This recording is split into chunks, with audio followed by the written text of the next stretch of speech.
नाज़रीन अस्सलाम वालेकुम, आप देख रहे हैं सियासी टीवी। कौमी इकोनॉमी में आप सबका इस्तकबाल है। मैं मोहम्मद सिद्दीक। सबसे पहले सुर्खियों पे एक नज़र डालते हैं। अडानी का घोटाला बहुत ज़्यादा संगीन है, जेपीसी से जांच करेगा कांग्रेस का मुतालिबा। सीवी के किरदार पर उठाए सवाल।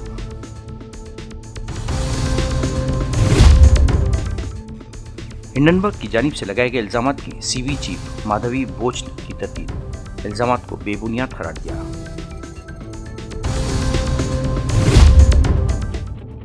कश्मीर के अनंतनाग में खौफनाक एनकाउंटर, 2 फौजी जाँ बहक। सर्च ऑपरेशन में शिद्दत पैदा कर दी गई।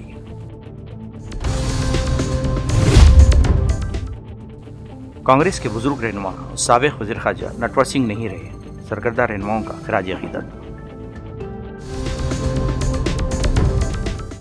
नहीं दी थी सुर्खियां, अब खबरों की तफसील पेश है। कांग्रेस ने कहा कि अडानी घोटाला बहुत बड़ा है और अब इसमें जांच करने वालों की सच्चाई भी सामने आने लगी है। आवाम के सामने इस मामले का दूध और पानी का पानी होना ज़रूरी है। इसलिए मामले की जांच जॉइंट पार्लिमानी कमेटी यानी जेपीसी को सौंप देनी चाहिए। कांग्रेस ने इतवार के रोज़ अपने ऑफिशियल एक्स हैंडल पर कहा, अडानी के बड़े घोटाले की तहक़ीक़ात SEBI securities and exchange board of India को दे दी गई है। अब खबर यह है कि चीफ माधवी पूरी बोझ भी सीवी अडानी के महा घोटाले में मुलविस है। मतलब यह है कि घोटाले की तहक़ीक़ात करने वाला घोटाले में मुलविस है। क्या हैरत अंगेज़ नहीं है? कांग्रेस के तर्जुमान पवन खेड़ा ने भी इस मामले पर तशवीश का इजहार किया है। खड़े होना शुरू हो जाएंगे। दूध का दूध, पानी का पानी अपने आप हो गया। भारत सरकार ने कोई विशेष जांच की तरफ ध्यान नहीं दिया था। हिंडनबर्ग ने ही एक और रिपोर्ट निकाली जिसमें सेबी चीफ माधवी बुच और उनके पति धवल बुच के सारे कारनामे सबके सामने आ गए। ऑफशोर कंपनीज में उनकी इन्वेस्टमेंट सबके सामने आ गई। ये वो कंपनीज हैं जिसमें अदानी के भाई विनोद अदानी की भी इन्वेस्टमेंट्स हैं। जब सब कुछ सामने है तो सवाल ये उठता है कि माधवी बुच को जब सेबी का चेयरमैन बनाया था, क्या भारत सरकार को ये जानकारी नहीं थी? अगर नहीं थी तो ये बहुत बड़ी विफलता है, भूल है, और अगर थी तो षड्यंत्र का हिस्सा भारत के प्रधानमंत्री खुद हैं। सर समझेगा, क्योंकि सेबी ने पहले क्या क्लीन चिट दिया, अब सेबी चीफ को ही अब आप बताइए, आप अपने घर की रक्षा के लिए एक चौकीदार रखते हैं तो क्या उस चौकीदार पे एक और चौकीदार रखेंगे? तभी तो राहुल गांधी ने कहा था उस वक्त चौकीदार चोर है। साबित हुआ या नहीं हुआ? सर क्योंकि जब ये रिपोर्ट आई तो सभी चीफ की तरफ से, उनके हस्बैंड की तरफ से स्पष्टीकरण दिया, कैरेक्टर असैसिनेशन की बात कही उन्होंने। कागज सबके सामने है, उसका जवाब दीजिए। क्या ये ऑफशोर कंपनीज में उनकी इन्वेस्टमेंट्स थी या नहीं थी? ये तो सबके सामने है ना, हाँ या ना का जवाब है। ये तो हम सेबी चीफ से भी कोई सवाल नहीं पूछ रहे, हम गौतम अदानी से भी कोई सवाल नहीं पूछ रहे, हम देश के प्रधानमंत्री से सवाल पूछ रहे हैं। क्या आपकी सरकार, जो कि बड़ी मुस्तैद मानती है अपने आप को, क्या उसको ये जानकारी थी या नहीं थी? ये जॉइंट पार्लियामेंट्री कमेटी से कम में कुछ नहीं मिलेगा। जेपीसी होनी चाहिए, उसी से इन तमाम सवालों का जवाब मिलेगा। उधर कांग्रेस रहनुमा मनीष तिवारी और शशि थरूर ने भी हिंडनबर्ग की रिपोर्ट पर गहरी तशवीश जाहिर करते हुए कहा कि ये बहुत ही संगीन मामला है और इसकी जामे तहक़ीक़ात होनी चाहिए। Well, there are certain revelations by Hindenburg Research which have been put out in the public space. There seems to be some semblance of an alleged conflict of interest. The entire Hindenburg saga needs to be investigated properly by a joint parliamentary committee. Look, these are serious matters. I am not aware of the details, but I think obviously any such allegations must be answered satisfactorily or investigated. Well, there are certain revelations by Hindenburg Research which have been put out in the public space. Obviously, they require closer scrutiny. However, prima facie, going by what has appeared in the public space in various news reports, there seems to be some semblance of an alleged conflict of interest. And so therefore, under those circumstances, there has been a demand now in the public space for a while that the entire Hindenburg saga needs to be investigated properly by a joint parliamentary committee.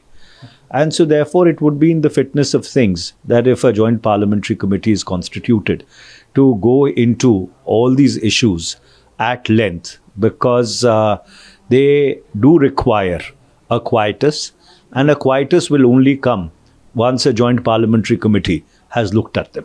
Sir, SEBI chief made a statement also, released a statement and says it's a character assassination. Well, I have not seen the statement, and so therefore I would not be in a position to comment about it. Look, these are serious matters. I am not aware of the details, but I think obviously any such allegations must be answered satisfactorily or investigated. Can't leave these things hanging out there and casting a cloud on the integrity of our system. So it's important that either a satisfactory explanation is given by the people accused or there should be an investigation.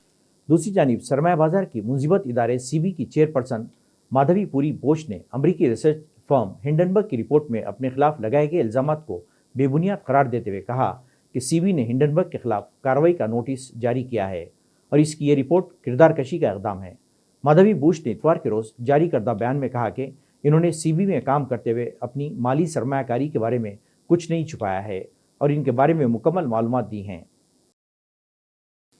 वाज़ेह कि Hindenburg ने हफ्ते के रोज़ जारी करदा market research report में कहा कि Hooch ख़ानदान ने बैरून मुल्क कायम सरमायाकारी फ़ंड में सरमायाकारी की है और ये ऐसा फ़ंड है जिसका पैसा हिंदुस्तानी अरबपति कारोबारी गौतम अडानी की कंपनियों के हिस्से की कीमतों में इजाफे के लिए इस्तेमाल किया जाता है।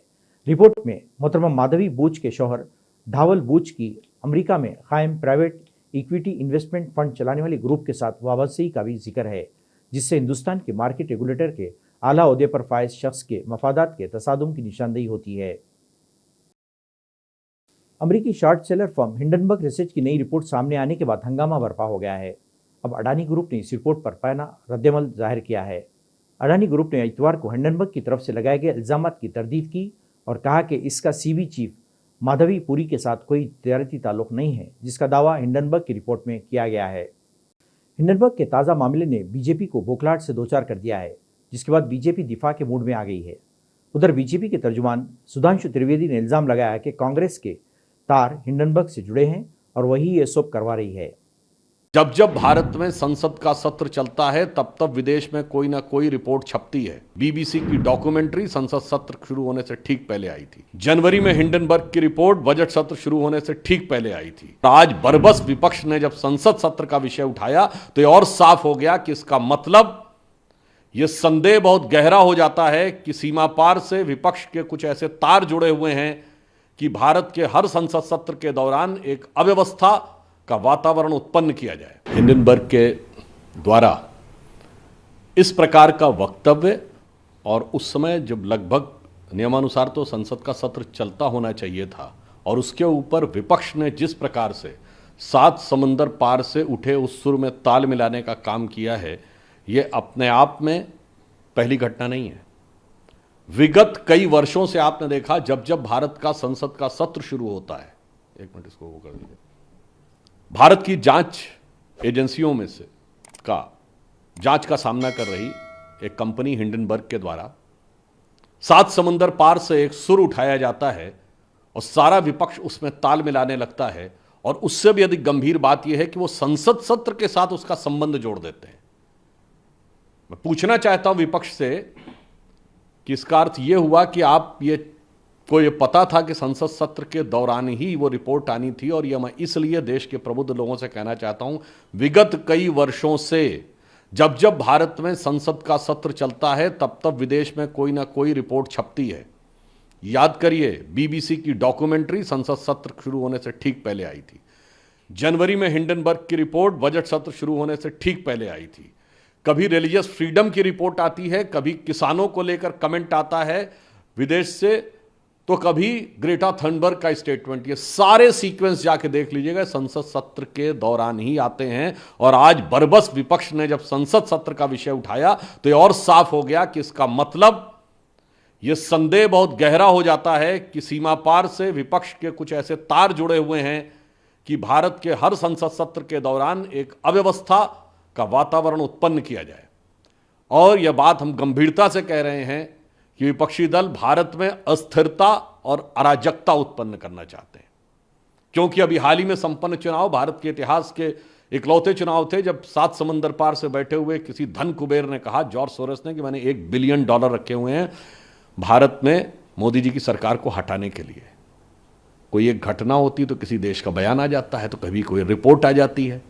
तो हमारी समझ में ये नहीं आता है कि ये सारी बातें, और फिर वो विदेश में जाकर ही राहुल गांधी जी अनेक प्रकार की चीजों की अपेक्षा करते हैं। कांग्रेस और विपक्ष के नेता जाके विपक्ष से अपेक्षा करते हैं कि भारत में हस्तक्षेप किया जाए।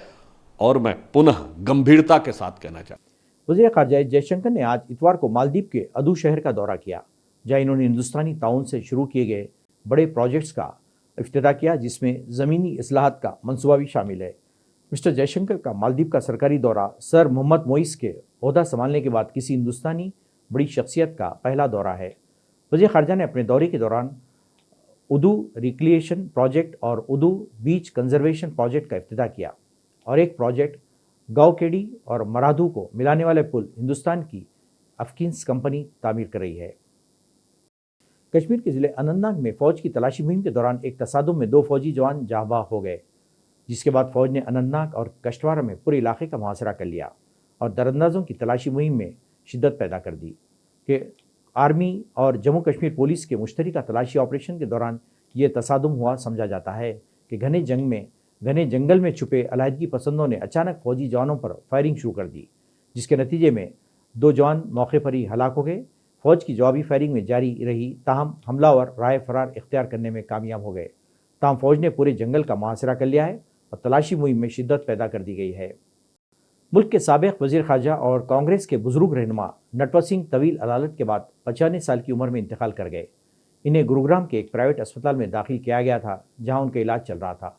नटवर सिंह एक मुमताज़ कांग्रेसी थे, जिन्होंने यूपीए दौरे में डॉक्टर मनमोहन सिंह के मातहत काम किया था। नटवर सिंह राजस्थान के भरतपुर ज़िले के रहने वाले थे। इन्होंने मयो कॉलेज अजमेर और संधिया स्कूल ग्वालियर से तालीम हासिल की। नटवर सिंह ने 1953 में इंडियन फॉरेन सर्विस में शमूलियत इख्तियार की और 31 साल तक खिदमत अंजाम दी। वो चीन और अमेरिका समेत कई मुल्कों में हिंदुस्तान के सफ़ीर भी तैनात रहे। उन्हें 1984 में हुकूमत हिंद की तरफ से हिंदुस्तान का तीसरा सबसे बड़ा शहरी एजाज़ पद्म भूषण मिला। सर जमहूरिया, वज़ीर आज़म सोनिया गांधी, खरगे, राहुल गांधी समेत सरकर्दा रहनुमाओं ने नटवर सिंह को खराज अक़ीदत पेश किया है। नटवर सिंह की आखिरी रस्मात 12 अगस्त को नई दिल्ली के लोधी रोड शमशान में अदा की जाएगी। नाज़रीन, आखिर में सुर्खियों पे कौन। अडानी का घोटाला बहुत ज़्यादा संगीन है, जेपीसी से जांच करे, कांग्रेस का मुतालिबा। सीवी के किरदार पर उठाए सवाल।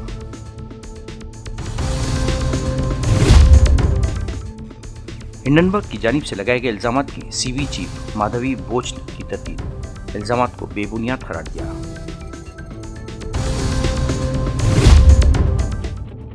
कश्मीर के अनंतनाग में खौफनाक एनकाउंटर, 2 फौजी जाँबाज, सर्च ऑपरेशन में शिद्दत पैदा कर दी गई।